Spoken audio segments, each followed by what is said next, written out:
Hey, I'm Mike McClelland and I'm here to talk jerkbaits. Imagine that. And the thing I want to talk about today is the new McStick 115.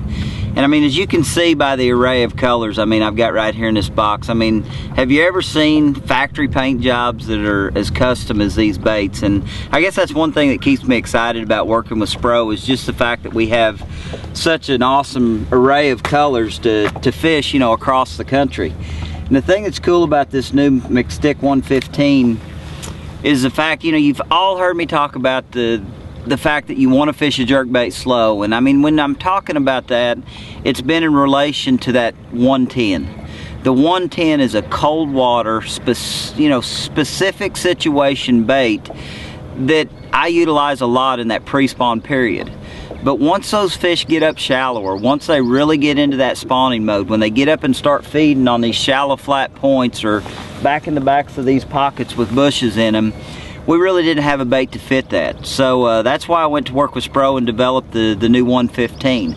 I wanted a bait that had a little bit more body. I wanted a bait that was a little bulkier, and I wanted a bait that was buoyant. You know, we've all caught fish on twitch baits for years, you know, topwater type twitch baits. And that's exactly what this bait is. It's a floater diver. It's a high buoyancy bait. It's going to float back to the surface when you stop twitching it, you know, during the course of the retrieve. So it really works two ways. You can throw it on supernatural monofilament and use it as a topwater. Twitch it around bushes, twitch it off the ends of laydowns, things like that.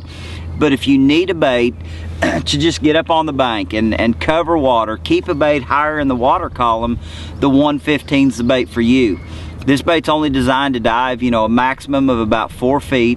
Like I said, it is going to float. So anytime I'm fishing the bait in more of a traditional fashion, just going down the bank, fishing, you know, whatever gets in the way, the 115 is the bait that I'm going to turn to. Whenever I'm fishing it in that manner, I'm going to go away from the monofilament and I'm going to go to the Sunline Reaction FC, because I can put a lot more action in the bait. I can make the bait dance and move a lot. And when these fish get to garden beds, I mean, just the past day and a half I've been out here on Lanier and I've been catching a lot of fish that are on beds. When you keep a bait higher in the water column and you don't put it right down in their face, a lot of times these fish will come up off the bed and they'll get a bait like this, where if you put a bait right down in the bed, sometimes they have no interest in it. So the 115 is a bait that you can do a lot of things with, catch a lot of fish in a lot of varieties of manners. Another thing I've done this week is I've taken this bait out off these long points. A lot of times these fish suspend up high in the water column, and basically what they're doing is they're sunning. They're getting ready to spawn, but they want to warm their bodies up, so they come way up high in the water column. I caught some this week out over 20-25 foot of water fishing this bait over those long points. So the next time you get ready to go fishing a new jerkbait, don't forget this McStick 115.